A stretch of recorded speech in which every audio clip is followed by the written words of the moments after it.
আজ আমরা ক্লাস 2 এর আমার বইয়ের 199 পৃষ্ঠায় যে পড়াটি রয়েছে সেটি পড়ব। তো চলো শুরু করা যাক। দেখো এখানে কিন্তু একটা খুব সুন্দর গল্প রয়েছে, বিশ্বজয়ী বিবেকানন্দ। আজ আমরা স্বামী বিবেকানন্দের সম্পর্কে পড়ব। ভূগোলের ক্লাস। শিক্ষক মশাই একটি প্রশ্ন করেছেন নরেনকে। তো স্কুলে ভূগোলের ক্লাস চলছে। শিক্ষক মশাই নরেন বলে একজনকে একটি প্রশ্ন করেছেন। উত্তর শুনে বললেন ভুল হয়েছে। তারপর নরেন প্রশ্নটির উত্তর দিল, কিন্তু শিক্ষক উত্তর শুনে বলল যে ভুল হয়েছে। তখনকার স্কুল শিক্ষকদের মধ্যে চল ছিল ছাত্রদের শাস্তি দিতে গায়ে হাত তোলার। ছাত্র নরেনকে ভুল উত্তর দেবার জন্য মারলেন তিনি।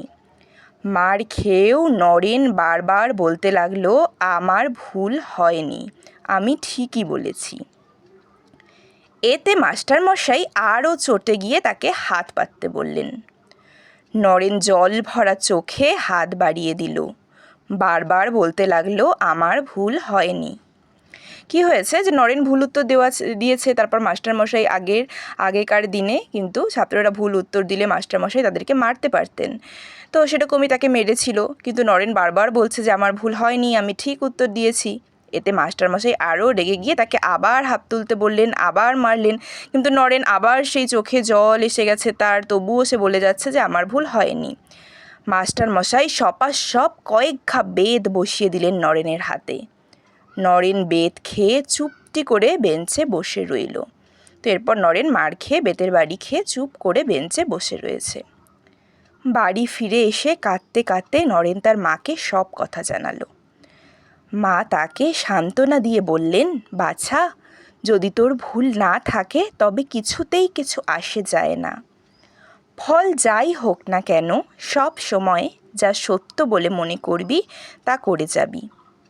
অনেক সময় হয়তো এর জন্য অন্যায় ফল সহ্য করতে হবে, তবু সত্যকে কখনো ছাড়িস না। তো বাড়ি ফিরে এসে নরেন কাঁদতে কাঁদতে তার মাকে সবটা জানালো যে স্কুলে কি হয়েছিল।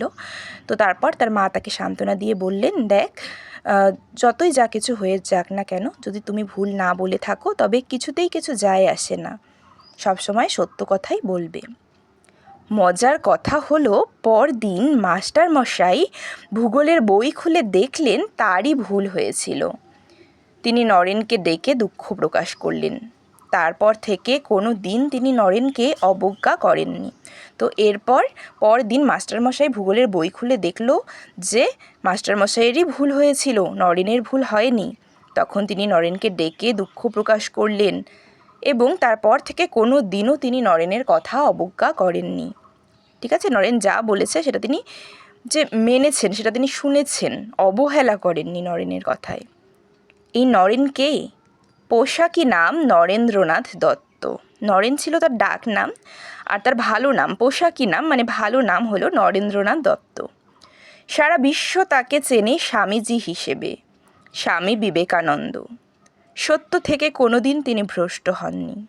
সারা পৃথিবীকে দেখিয়েছেন মানব মুক্তি আর সেবাব্রতের পথ।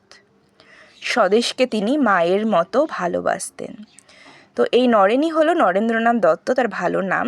আর পরবর্তীকালে সারা বিশ্ব আমরা সকলে তাকে জানি স্বামীজি হিসেবে, মানে স্বামী বিবেকানন্দ হিসাবে। তিনি সত্য থেকে কোনো দিনও ভ্রষ্ট হননি, তিনি সর্বদাই সত্যের পথে থেকেছেন। সারা পৃথিবীকে তিনি মানব মুক্তির আর সেবাব্রতের পথ দেখিয়েছেন। স্বদেশকে মানে নিজের দেশকে তিনি নিজের মায়ের মতোই ভালোবাসতেন। তো এই ছিল আজকের পড়া। তো পরের ভিডিওতে কিন্তু আমরা পরের পেজটি অর্থাৎ 200 পৃষ্ঠায় যে প্রশ্ন উত্তরগুলি আছে সেগুলি নিয়ে আলোচনা করব। আর আজকে যদি এই গল্পটি তোমাদের ভালো লেগে থাকে, পড়াটি বুঝতে পেরে থাকো, তাহলে অবশ্যই ভিডিওটিতে একটা লাইক করবে এবং তোমাদের বন্ধুদের সাথে শেয়ার করবে, এবং এরকমই অন্যান্য ভিডিওগুলি পাওয়ার জন্য অবশ্যই আমার চ্যানেলটিকে সাবস্ক্রাইব করবে।